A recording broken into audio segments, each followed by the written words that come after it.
I kind of want to roll it back a little bit in terms of what made you want to become like a physical therapist. It's hard for me to imagine like, hey, I'm in elementary school. What's the career path that you would like to do? The teacher asks you, and it's like, I want to be a physical therapist. Usually, that's not the first thing that usually pops up. So Yep. talk to me about when you sort of realize when you want to go down this route of pain relief and physical therapy as a profession. I think there was always two events that I always talk about in my life. One of them actually was when I was really young, when I was in sixth grade. I was a very, very large kid, if you will. My dad fed me really, really well, and I was always the kid that kind of played basketball and played sports, but I was never the fastest, right? I think a lot of kids around me are like, "Oh yeah, you just made the team because your dad's involved in basketball." So they got to a point where I just cracked, and I was like, you know what? I'm going to open up this thing called the encyclopedia, and I'm going to start looking up Sure. nutrition and exercise, and I got floored with it. I lost, 20 something pounds. I became really, really fast, it led me to playing four sports in high school, and then at some point I did personal training, and then at some point then I decided, hey, like I really like helping people, and I'm going to pursue physical therapy. So that was just one big event where I guess a lot of ridicule and a lot of my stubbornness kind of led me down a path of like being really crazy for fitness and exercise. And then the second event was when I was 18 years old, and my dad was diagnosed with stage 4 colon cancer. And that was a really big emotional hit to not just my family, but also to myself. So I really looked up to my dad. My dad gave me everything I wanted in life, like, a good life, I guess the ability to play basketball and play sports. He showed me so many things in life, and I was going to lose him at the age of 19. So seeing him, go down a route where he like lost weight, he lost all his strength, and he ended up passing away April 7th, 2008.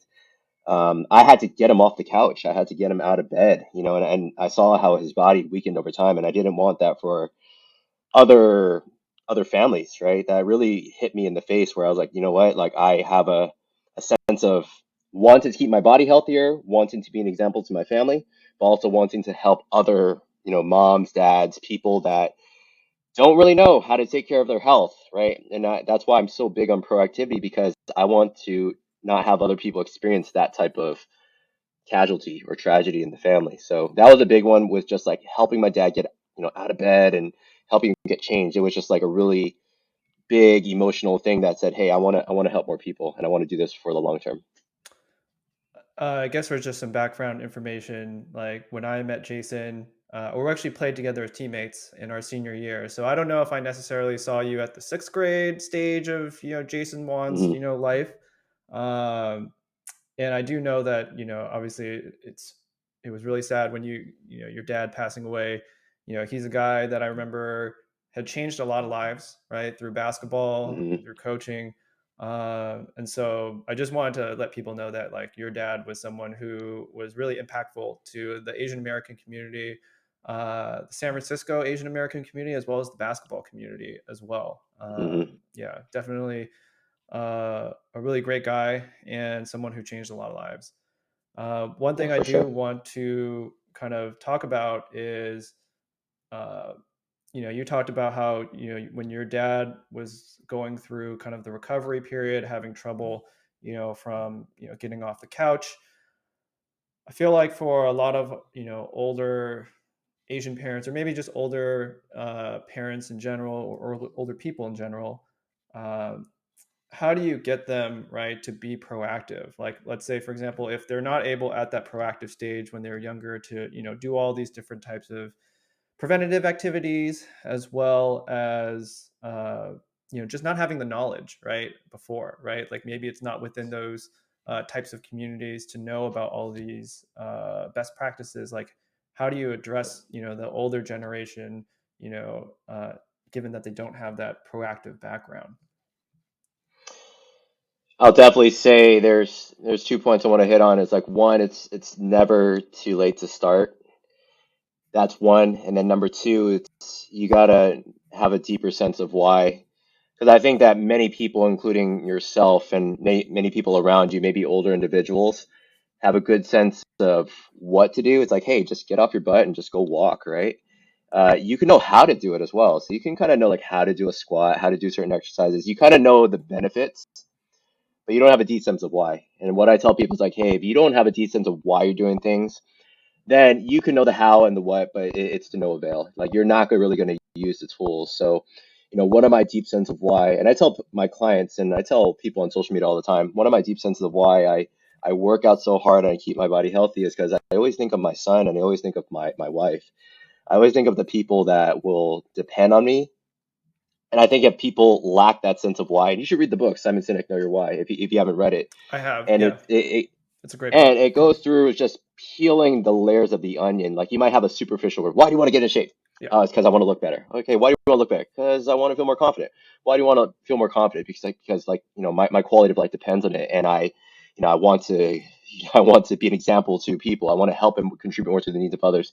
You're just peeling layers of the onion. If you don't know that why, it's really hard. So for the older generation, having that sense of, hey, I want to be there for my grandchildren. I want to be there and I don't want to be like somebody that's sidelined as my kids are, doing all these things with their kids, right? And it's just like having that sense of why. And lastly, like it's really hard to motivate yourself. So I don't depend on motivation. I depend on like being driven. Being driven is you got to know it's never too late to start. There's a lot of research out there saying if you never worked out your entire life, but you start weight training at the age of 50, it can extend your life by like 8 to 10 years starting at the age of 50. That's pretty incredible, Yeah. right? Even if you ate bad and you just like sat on the couch all day, you could start at 50, you could start at 60, and it can still extend your life 8 to 10 years by way of getting on a consistent exercise program. So it's honestly never too late to start. You should never feel embarrassed to like get in the gym or start moving. Don't look at don't judge yourself for like, hey, I could have done this, I could have done that. Just stay in the present and start. Just put your foot on a damn starting line and actually just start moving. And if you need help with that, obviously that's where me and other health professionals come to play. I think one of the amazing things is how malleable our bodies are, right, and adaptable to any sort of situation, right? Like just knowing that 8 to 10 years, right, your life can be extended just by, starting even later in life, right? That's pretty amazing. And I also think that for an older generation, part of it is also how do you deal with stubbornness, right? Like, and it kind of goes back to your, comment about why, right? Like the stubbornness and the Mm-hmm. why, like those are kind of uh, two opposing forces, right? That like Mm-hmm. in order to, I'm assuming like to help your clients if they're really stubborn, or if it's like saying, hey, maybe someone's wife is trying to get them to go to PT, but they won't go, right? Even though they recognize the why, but they don't feel it, right? It's really a personal decision, even with outside factors, attempting to influence them on like what the best course of action is. You're totally right in so many ends because there's a lot of these cultural aspects of like, Asian parents being very, very stubborn. It's like kind of it's a stereotype, but it's actually really true. You like go to like 80% of Asian parents and they're going to be like, hey, get them to exercise. And they're like, I don't need to do that. I don't need to go to the Right, doctor, right, blah, blah, blah, blah, all those things. And that's where that sense of why comes into play because you can't get them to just exercise. You can't force and like pull their teeth to get them to exercise. That's going to be a losing battle. But you get them to understand that deep sense of why. Hey, you have a 2-year-old granddaughter, right? It's like, hey, how do you want to feel in 10 years when she's moving faster and you're getting slower? It's like, where do you want to be in 10 years, right? And you just kind of future pace that. I do that all the time with my clients. It's future pace and paint that picture of where you want to be. Sometimes they're just looking at things like tunnel vision, what's right. directly in their face, but they're not looking at the long-term game of like, okay, do you want to be debilitated? Do you want to be in a wheelchair when you're 10, 20 years from now? Or do you want to have a fulfilling life where you can still travel, you can still enjoy life, and get the most out of life, right? Because we only have one life and you only Right. have one body, so you might as well take care of it now. And that's where like the emotional aspects, cultural aspects, you got to like feed into that. Last thing I'll say is like, the participation of friends and family. You don't have support if you can have a physical therapist, but I'm just meeting that person for the first time. So they don't have a relationship with me. They have a relationship with their son, their daughter, their granddaughter. So having family participation is really, really important in my opinion. So if you have like somebody that's older than you that you really want to take care of, you gotta put in some of your mental and physical efforts to give them those reminders, give them that accountability, right? Otherwise, then they're kind of just on a deserted island by themselves, and they're gonna fall. They're gonna get demotivated and eventually not use the tools that we give them.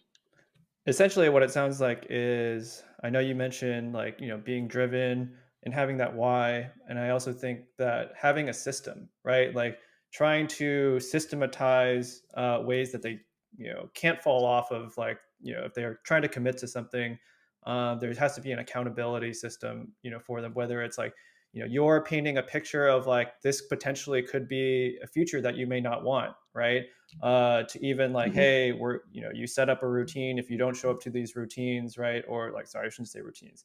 You don't show up to, let's say, your PT sessions and things like that. Like, how detrimental, that is. So, uh, it's cool that like you talked about like the the not the family system, but friends and family, as well as the why, and I think all those things are connected together. Absolutely. Absolutely.